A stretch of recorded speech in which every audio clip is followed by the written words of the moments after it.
This presentation stems from an ongoing research into the phenomenology of sound perception. At the outset, I question the association between the senses and the production of sound. What is the relationship between the sensorium and the architectures of sound in music composition and performance?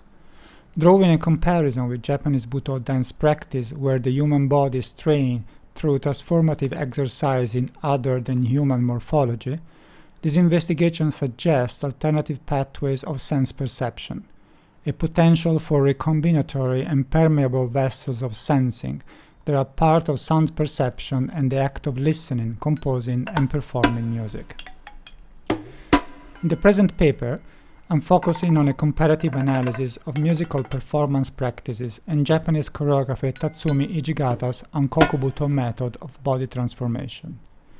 As my entry point, I will consider features of American composer John Cage's score 27 minutes 10.554 seconds, 1956, for one percussionist, and Hijigata's stage choreography Shiki no Tame no Niwana Ban, translated as 27 Nights for 4 Seasons, 1972. By investigating the anatomy of the musical score in stage direction and choreography, I'm drawing a connection between notation practices and the implied kinetic gestures, while also mapping the topography of bodily gestures elicited from musical notation and choreographic decisions. Examining the relationship between the human body, its set of movements, and the musical instrument as a body prosthetic, this inquiry proposes that learning the body before learning music, making the human body musical, is a fundamental aspect of understanding the kinetic, proprioceptive, and haptic feedback involved in the musical gesture. At the periphery of this investigation, I will observe, by introducing my experiment in soundography as mapping space through sound, how the education of body within the contract of social milieu, restrictions, regulations, accepted practices, routines, produces a frail and vulnerable relationship between the body itself and the senses. What is at risk is a drastic alteration in the depletions of the perception of sound and the experience of music. I should clarify before proceeding that I'm simplifying a process that has no starting point or ending trajectory. Experiential, sensors, and somatic components fed on each other and trigger other semiotic chains like rhizomatic entrails. By schematizing the steps of this procedure, I'm attempting to make the process and the constituent elements somehow more apparent, permeable. I'm opening the Cage composition entitled 27 minutes 10.554 seconds for one percussionist, dated 1956. It is regarded as the first solo percussion piece ever written. I'm attempting to analyze the score by identifying spatio-temporal and kinesthetic relationship between the music written and the music played and heard, and how these deal primarily with bodily proprioceptive, interoceptive, and haptic responses. Hijigata's Ankoku Butō and his method of body transformation will help me along the way by identifying entry point into the matter of body perception. In his introductory note, Cage writes, "Percussion instruments are here divided in 4 groups: M, metal; W, wood; S, skin; and A, all others, example, electronic devices, mechanical arrangement, whistles, etc." The composer continues by saying that the correspondence between time and space is made so that one page equals 1 minute. The numbers above the system are the seconds of the minute. I have to specify that seconds are not given consecutively but only when needed, with gaps on the system that last as long as 40 to 50 seconds. The Cage score immediately proposes an ambiguity. Where are the instruments and the sounds? Where is the tempo? I maintain that this fissure can be bridged only by the body. It is the body that is at the center of the score. It is the body that provides the sound, the instruments, and the tempo. I take a step backward. I'm opening the score, I read the notes. Now I'm ready to choose the instruments I prefer based on the very broad categories provided by John Cage. To do so, I should know what each other sounds like. As the composer did not specify here a marimba, there a gong, and here a snare drum, I am requested to exercise my audiation capabilities. At the same time, I am requested to recompose the piece, as the notation is somewhat scant and diaphanous in its simplicity. Here, by using the word simplicity, I do not mean a simplistic notation, rather a clean, linear, minimal, not minimalistic approach, Chinese calligraphy, Japanese haiku. As sounds are not given among the 4 categories provided, metal, wood, skin, and others, I need to pre-hear the combinatorial possibility that will result from the choices of any of the instruments involved. Again, I'm actively recomposing the piece. A second level of complexity appears. I need to take into consideration physical, spatial, and temporal relationship to understand whether the combination of certain instruments is even playable, given the body's characteristic and potential limitation, kinesphere in primis. Finally, I have to evaluate implements, mallets, beaters, or anything else that will help me to do what I intend to do in the tactile dimensions. I'm moving from a conceptual, inward, to a sensorial, outward aspect of the score. Now the concern is more tactile, deambulatory, kinetic. I'm reaching out to the space around me. In this shared space of cage composition, I find Hijikata's Onkoku Butō methods of body transformation. In Japanese Butō, the human body is emptied of its original content, a body without a will of its own, a puppet, a vessel hosting an alien body. Butō asks the performer to renounce his own body, to develop sensitivity to a multitude of potential beings, animals, insects, objects, surfaces. As theater director Suzuki Tadashi suggests, Hijikata's works reveal a consciousness of time and space similar to that of kabuki and no theater, which emerges from an acute awareness of flesh. Awareness of the flesh, which is the crux of ability to bypass cultural norm and social habitus, or eventually to retrofit and ingest them into performative gesture. I will return to this last point at the end of this presentation. I am in the performative space now. Cage is dialoguing with me. A correspondence between time and space is made so that one page equals 1 minute. The space of the score, roughly an A3 page, corresponds, overlaps, and defines the physical space in which I move. In fact, the space of the performing act is translated onto the space of the A3 score, and the other way around. The space of the A3 scores is translated onto the physical space of the performing act. It has to be noticed that the two translations are reciprocal, therefore it is difficult to suppose whether Cage had in mind the bidimensional notational space before the three-dimensional performing space or the opposite, or whether the inward sonic space of the composer was encompassing both in an act of synthetic conceptualization. However it may have been for John Cage, as a performer I'm traveling back and forth between the physical and the notational space. I read the score as a kinetic map, a topography of the body which hints at specific gestures, relationships, and space-time considerations. Not only a gestural awareness is demanded of me, but also detailed sonic representation which is suggested by the score but not explicitly stated. In dialogue with Cage's score, Hijikata's methods by necessity ask for the letterer to translate physical space into the body's ambulatory exteroceptive pathways. In the praxis of Butō, several important exercises called form in Mikami Kayo's The Body as a Vessel form part of Hijikata's Onkoku Butō training. Specifically, these relate to modes of walking and standing, to developing an ability to see oneself from outside. Here, I think particularly of the form called detached eye, a condition in which the dancer sees himself from outside but also from within. Don't look with the eyes, remarks the Butō master Kazuo Hono, insisting that the dancer should rely on the visual acuity of the body rather than that of the real eyes. The eyes should be able to migrate throughout the body to allow a fine-tuning of our perception to the inner and outer world. I'm traveling back to the musical score. I choose the instruments, I select the implements to strike the instrument, I hold the foreman and I hit the letter. It is a tactile voyage that elicits an acoustic response with which I communicate musical ideas to a hypothetical audience, myself, or both.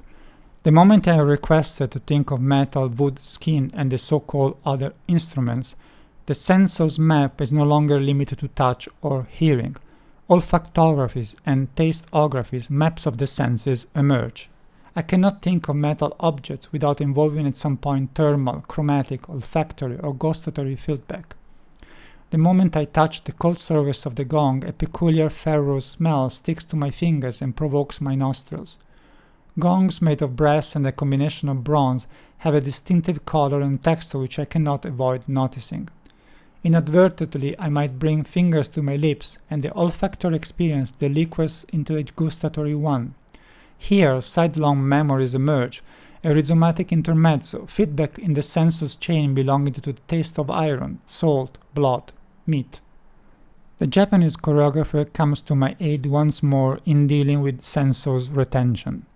Among Hijikata's vast body of work, I will consider 27 Nights for 4 Seasons, 1972. As the title suggests, the dance work was performed for 27 nights. Here the choreographer seems to deal with reminiscence of his childhood at Tohoku in northeast Japan, with colors, sounds, and characters of his life in Akita Prefecture. A reflection on a long-lost time, the heavy illnesses and the deaths, as critic Goda Nario underlines. In the Hosotan section, Goda remarks that the heaviness and stillness of Hijikata's movements suggest a condition of near stasis. Nerves so tensed and movements so slowed as to be the carriage of no theater in extreme slow motion.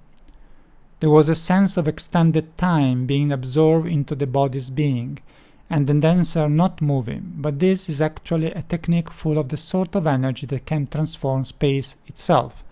The dancer's body absorbed and amplified time, a bubble time-space within the landscape of the stage, and ward off the audience.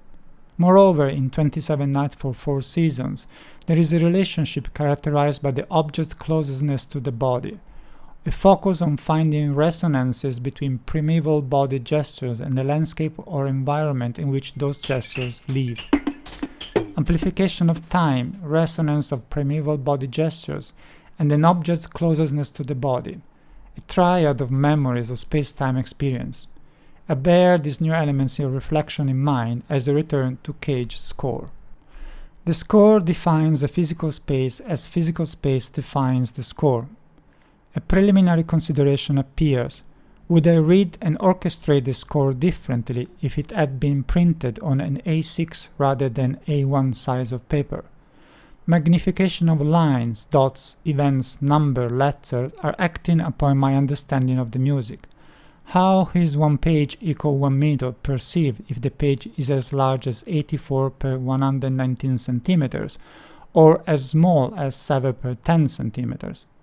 Can I eventually visualize the physical space in performance featuring a setup covering 8 per 8 square meters, 800 per 800 centimeters, when my score is a mere 7 per 10 centimeters in size? In Hijikata choreographic practice, the dancer learns a piece through a composite of inputs given by Hijikata, sketches, forms, short texts or poetic metaphors, reference to paintings, readings, and music. These apparently eclectic sources used in Hijikata practice echo, in my perspective, the stretches of Cage with his own open notation. They both seem to say, Cage the composer and Hijikata the choreographer, that performers must be ready to learn and exercise methods of transformation with their bodies, that the musical score, like the inputs from Hijikata, are prompts for something that can be found only in the performer's body, not on the piece of paper. I have established that the performer's body, with its transformative potentialities, is the fulcrum of the musical act. If my body is used to being told daily how to move according to socially acceptable practices in spaces such as subway, public transport, administration buildings, working places, schools, hospitals, hotels, banks, shopping malls, etc., how will this eventually affect my perception of space at large and my perception of a performing space, the kinetics of the body in relation to the score, in relation with notated music? How, in brief, will I make decisions concerning what the music is about if normative practices imposed by the social habitus have patterned and configure my body's behavior? This observation allows me to introduce briefly the experiment called soundography, or mapping space through sound, part of my method of sense amplification, in which first-hand data from sensorial feedback are intensified by investigating the implication of prolonging and deepening attention to one sense at a time. The experiment in soundography was conducted by documenting a sound map of the routine pathway from home to work. The audio recording of this experience has gone through multiple iterations. The average length of the pathway and therefore of the uninterrupted sound recording is about 50 minutes. The process was repeated for a month on weekdays, respectively in early morning and late afternoon. This resulted in 32 recordings of the pathway, each 50 minutes long, a total of more than 26 hours of audio recording. The experiments were used to inquire into alternative modalities to sight in mapping the spatial environment. In the context of the original investigation conducted in 2022, my soundographic experiments documented an attempt to regain sensitivity to haptics, to aromas, to the oral.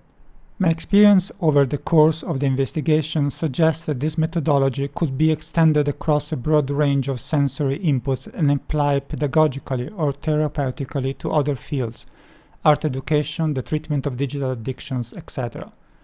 While the scope of this paper prevents my entry into the details of the experiments I conducted, there is a close relationship between that approach and the comparison of performance practice in music and dance involving the human body and the senses as the axis of human interpretation of experience.